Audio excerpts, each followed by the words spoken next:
Doutora Maitê, vamos conversar sobre pré-diabetes, que é muito importante, né, doutora Maitê? Tudo bem? Tudo, e com você? Tô bem. Obrigada por ter vindo Gostei aqui. do teu look. À disposição. Lindo.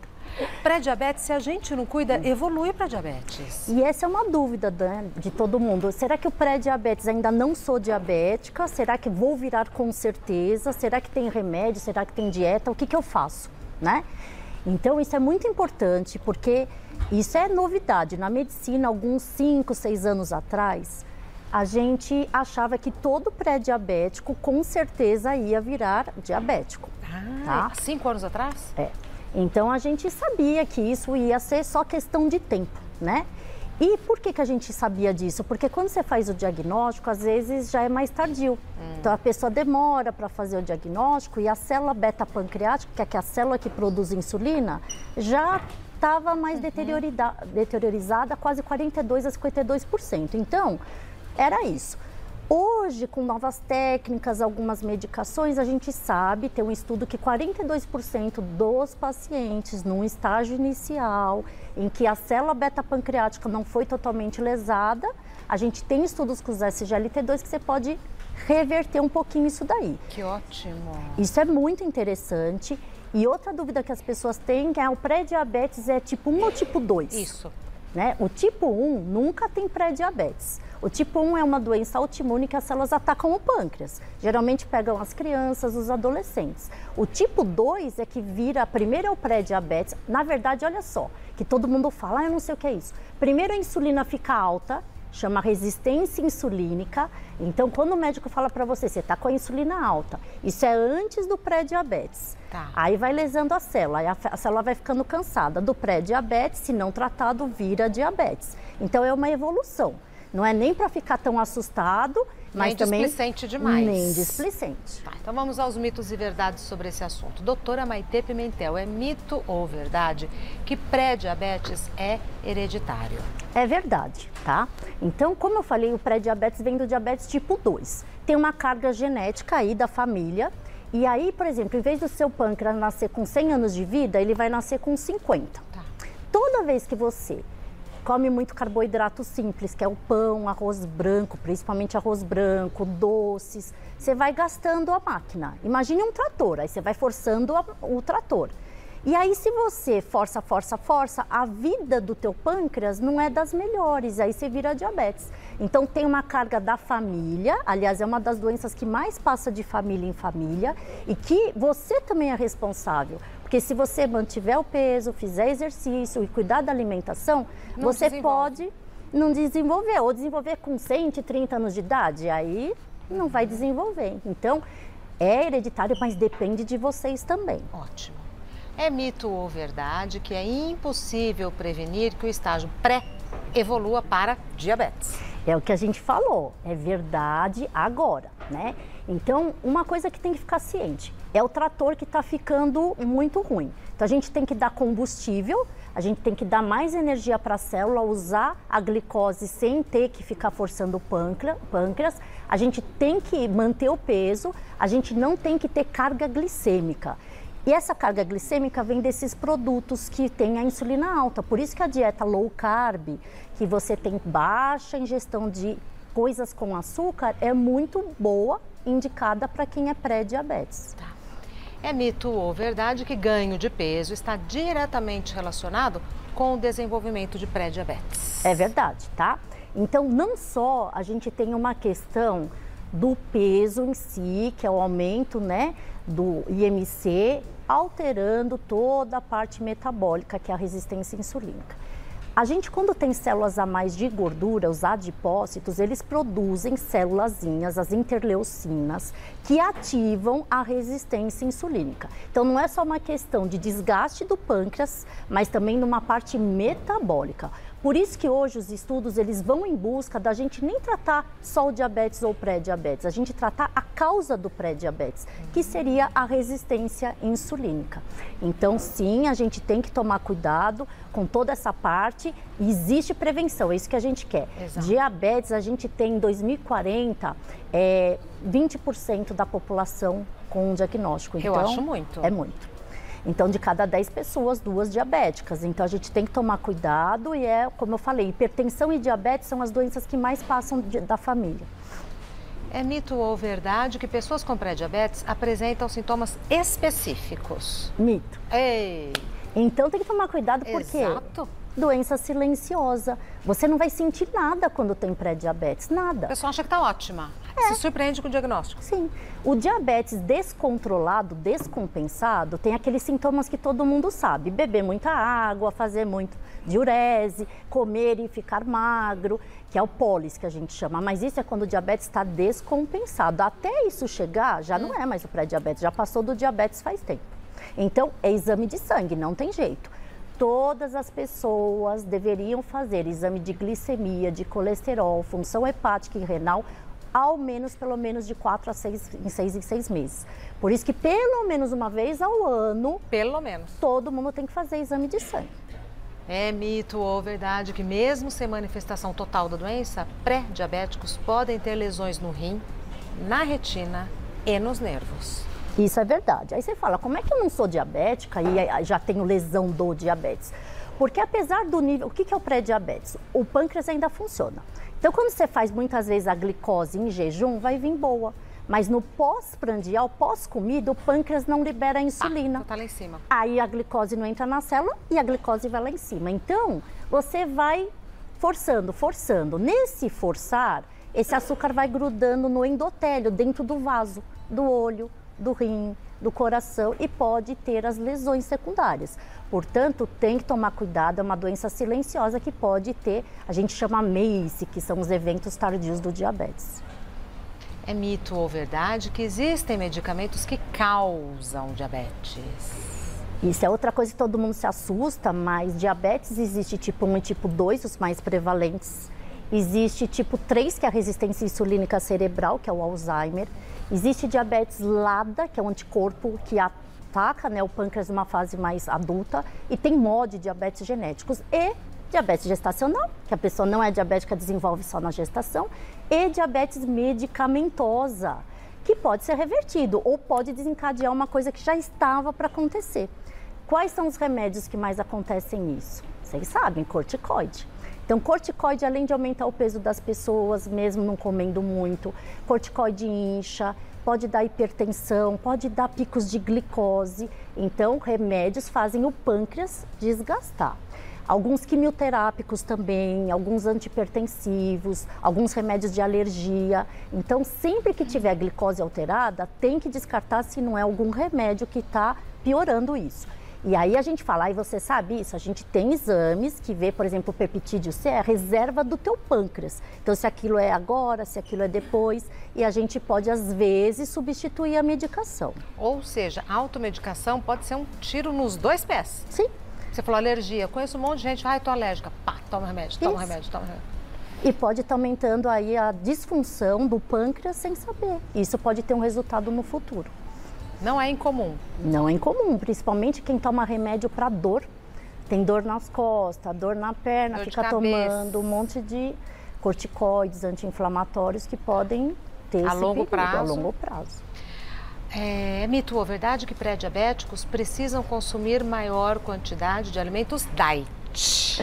É mito, né? Porque assim, uma dica, D de diabetes e L light, que é para perda de peso. Então são coisas que às vezes, é light ou diet, né? Agora a questão, o diet é para tirar a vontadezinha do diabético, não é que você pode consumir livre, espontânea vontade um monte. E o light? O light, ele tem baixa caloria, é melhor do que não light, mas nem sempre é sem açúcar. É igual, por exemplo, coisas que não tem açúcar, sacarose, mel, mas para o diabético não pode, né? Mas o diet não pode ser consumido indiscriminadamente. E o light? O light depende de quanto tem de açúcar, porque o light também tem caloria e também tem glicose. Açúcar. Então tem que fazer toda a contagem. Boa pergunta. Quanto que o diabético pode consumir de carboidrato por dia? Em torno de 55% da dieta total. Então a gente até libera, faz cálculos para saber quanto que pode por dia. Que é pouco, né? Que é pouco. Que é pouco. Um pouquinho mais que a metade. Não pode, a paçoquinha diet, aí eu como 50 paçoquinhas. Não, tem que tudo. Por isso que às vezes você põe o Libre nos pacientes, que vê a glicose de minuto em minuto, e eles falam, nossa doutor, eu comi o brigadeiro diet, mas mesmo assim subiu. porque sobe mesmo, sobe menos do que sem ser diet, mas sobe um pouco. Aí essa paçoquinha diet é uma delícia, né? Diet não, ela é light. Ela é diet. Ela é diet, é uma delícia. Mas, né, é para consumir com moderação. Mas ela é light também, porque ela tem baixa caloria, né? É mito ou verdade que pré-diabéticos devem fazer a dieta de diabéticos? Verdade. Então, qual que é a dieta do diabético? Evitar açúcar, evitar coisas que viram açúcar, tanto a lactose do leite, a sacarose, que vem, né, do mel, vem da cana-de-açúcar. Evitar a frutose, algumas frutas que têm muito açúcar, e os carboidratos simples. Pão, arroz, batata, massa, evitar tudo que for integral é melhor para o diabético. Então, um arroz branco, ele tem mais ou menos 32% de açúcar. Um arroz integral, em torno de 17%. É muito menos. E não é só questão do açúcar, é quanto a gente tem de uma coisa chamada na medicina carga glicêmica.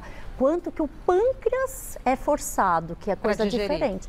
Então, de um estudo que foi feito, o arroz branco é um dos piores carboidratos que a gente tem para forçar o pâncreas. Beterraba também é cheio de açúcar, né? Algumas frutas como manga, uva. Então, a gente tem que tomar cuidado, pensa assim, se é pré-diabético, fizer uma dieta que você não força o pâncreas, você vai evitar que isso se torne um diabetes. A doutora falou mel, açúcar, melado é a mesma coisa. Melado é a mesma coisa.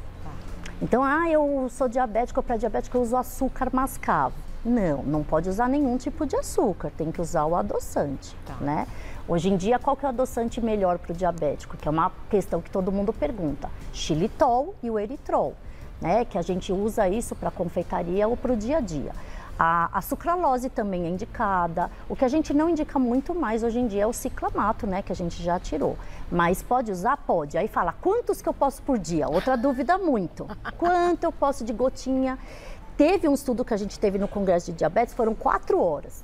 Gente, foi tanta informação e no final o professor falou pra gente, quase 70% do que está na internet nem sempre é verdade. Opa, 70%. Porque é bastante, porque existe a briga de indústria, né? A manipulação da informação. Isso. E quanto que seria uma dose que faz mal para desbiose, né? Porque tem a questão também da microbiota, que não faz bem toda essa questão de adoçantes. É em torno de 18 saquinhos por dia ou 45 gotinhas por dia. Me parece muito, não? Então, assim, se a gente tiver um parâmetro de usar um pouquinho no cafezinho, nas coisas, dá para usar sem preocupação. Se tirar do suco, do café e tal, sobra bastante gotinha? Sobra bastante, né? Saquinho. Eu achei bastante. Doutora, daqui a pouco perguntas do pessoal de casa. Que coisa, hein? Não é para alarmar, mas é para pensar. Não é? Perguntas do pessoal de casa para a doutora Maitê Pimentel. Primeira pergunta, quem mandou foi o Hugo. Eu tenho problemas de colesterol e recentemente fui diagnosticado com pré-diabetes. Uma tem relação com a outra? Ótima pergunta, porque elas estão associadas, mas colesterol não aumenta a diabetes e diabetes não aumenta colesterol. Só que diabetes e colesterol alto são uma das principais doenças que aumentam a mortalidade por infarto e por derrame. Então, são duas doenças que têm que ser bem controladas. E aí fica uma dúvida, por exemplo, que tipo de comida que eu como? É integral? Por exemplo, leite. É uma dúvida que as pessoas têm. É integral, é desnatado, semidesnatado ou sem lactose? Olha só, o sem lactose é diminuição de açúcar. Então, você está pegando a dieta do pré-diabetes e do diabetes. Quando a gente fala semidesnatado ou desnatado, a gente está falando da quantidade de gordura. E aí entra para o paciente com colesterol. Então, um paciente com pré-diabetes e com colesterol alto, ele tem que usar sem lactose e desnatado ou semidesnatado, tá? E é coisa que a gente às vezes confunde. Super. É igual o light to diet, que muito, né? Então, todo diet é light, mas nem todo light é diet, né? Porque olha só, o diet é sem açúcar, geralmente sem açúcar baixa caloria. Mas nem tudo que é sem, que diminuiu a caloria, tirou o açúcar. Tirou o açúcar. Então, tem que tomar cuidado com por isso que todo mundo que tem essas restrições, é legal, né, passar com um nutricionista alguma vez, para saber ler a bula dos alimentos, né? Para saber as escolhas, e não só para fazer um cardápio. O nutricionista, eu não sou nutricionista, eu sou médica, mas a gente sempre trabalha com um nutricionista junto para orientar. Porque às vezes tem gente que fala, eu vou nutricionista, eu não vou seguir a tabela. Não é isso, é para saber as escolhas do dia a dia. E que fazem a diferença, Sim. né? Não é E eu falo, todo mundo devia aprender isso na escola. Também acho. Do que algumas coisas que a gente aprende que nunca usa. Nos Estados Unidos faz parte da grade. Porque é uma coisa que você faz todo dia, como é que não vai saber isso, né? E tem um custo para a sociedade, pessoas doentes. Sim. Próxima pergunta. Salomão, pré-diabéticos também devem tomar insulina para controlar a glicemia? Olha, Salomão, não, o pré-diabético ainda tem a função pancreática preservada. A gente só usa a insulina quando o pâncreas parou totalmente de funcionar, quando estiver bem lá no finalzinho. Então a gente tem um exame que é o peptídeo, abaixo de 0,9 a gente sabe a indicação de insulinoterapia. Pro tipo 1 a gente usa insulina, pro tipo 2 só quando a gente passou por todas as fases medicamentosas ou quando a gente tem um diabetes muito descontrolado. Aí, por exemplo, se é pré-diabetes, diabetes, aí teve uma infecção. E aí, quando geralmente você tem uma infecção, uma apendicite, uma pneumonia grave, a glicose sobe muito. Aí a gente no hospital usa a insulina por um período, não é para sempre. E no hospital, né? Isso. Próxima pergunta da Virgínia. Se não tratada adequadamente, quanto tempo dura a fase de pré-diabetes até o desenvolvimento da doença? Se não tratada. Muito bem, Virgínia. Isso não tem resposta certa, isso depende de quanto você vai fazer a dieta, vai se cuidar e quanto que geneticamente o teu pâncreas nasceu. Mas é um alto risco isso. É um alto não risco. Tratar? Exatamente. Então não pode, eu vou deixar, vai demorar 10 anos. Não. Se você tiver um pré-diabetes e comer tudo errado e forçar esse pâncreas, em 6 meses, 1 ano, você pode desenvolver o diabetes. Pois é. Então, e se você se cuidar, pode demorar 10 anos. Então, vai depender muito de você. Próxima. Margarete, o meu exame de glicemia está normal. Já o de hemoglobina glicada está acima do limite aceitável. O que isso significa? Ótima pergunta. E isso é uma mudança que tiveram no critério de o que é um pré-diabetes no exame de sangue. Então, quando a gente faz o exame de sangue, todo mundo faz lá, não vale a pontinha de dedo, tem que ser o de glicemia, tá? E tá, até 99 é normal. 126 para cima é diabetes, 2 coletas. E de 99 até 126? A gente chama isso de glicose de jejum alterada, que nem sempre é o pré-diabetes. Veio essa glicose alterada, você vai para o paciente para uma curva glicêmica, onde eu dou 75 gramas de glicose, eu estimulo esse pâncreas e vejo quanto ele consegue trabalhar. Tá. Na curva de 140 a 200 é o pré-diabetes.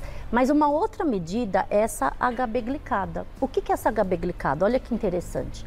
Na célula vermelha, a gente tem a membrana que ela faz pigmentações, ela fica colorida, todo o pico de glicose. E a gente, pelo exame, pega uma célula vermelha, que ela dura 3 meses, por isso que é 3 meses que mede. E eu vejo nessa célula madura quantos pontinhos ela teve. E eu consigo ver o que você faz de hora em hora de glicose. Então, a HB glicada é a média do açúcar dos 3 meses. Ela é muito mais fidedigna do que eu fazer só uma glicose. Então, se a média está acima de 5,9 até 6,4, é que na média, depois das comidas, você está exagerando na carga glicêmica e você é um pré-diabético. Então, a HB glicada, Margarete, entra sim hoje em dia no critério de diagnóstico de diabetes ou pré-diabetes. Mais uma. Rita, sou obeso e tenho pré-diabetes. A bariátrica pode diminuir a chance da doença se desenvolver totalmente? Ótima pergunta. Sou obesa, perdão. Porque olha só, Rita, isso foi uma questão que lembra que falaram? A cirurgia que cura o diabetes? Lembro. Que não é verdade. Por quê? A gente não está falando o que está lesado é o pâncreas. Se você diminui o estômago e perde peso... O pâncreas está lá igualzinho. Está igualzinho. Você não está fazendo nada pelo pâncreas. É óbvio que qualquer paciente com qualquer método que emagrecer e melhorar a dieta, perder peso, a glicose vai diminuir. Mas não necessariamente você vai curar o diabetes. Então, diabetes é uma doença progressiva, crônica, que sim, a bariátrica pode diminuir essa glicose e você deixar de ser diabético por um tempo. E que se não se cuidar e não cuidar desse pâncreas, de novo, isso pode evoluir e subir, independente do peso. Conversei com a doutora Maitê Pimentel, que é médica endocrinologista, e o site da doutora Maitê é maitemedica.com.br, e a doutora Maitê está no Instagram como Maitê_médica. Bom feriado, é um feriado no meio da semana que a gente fica por aqui, né? É bom para arrumar guarda-roupa. Mudou? Mudei. Então tem muito o que arrumar, tem muita minha amiga. caixa. Tem muita caixa. E vai ficar aqui quinta e sexta ou vai emendar? Vou ficar por aqui. Então, bom feriado, Obrigada. que Nossa Senhora abençoe. Obrigada. Até breve.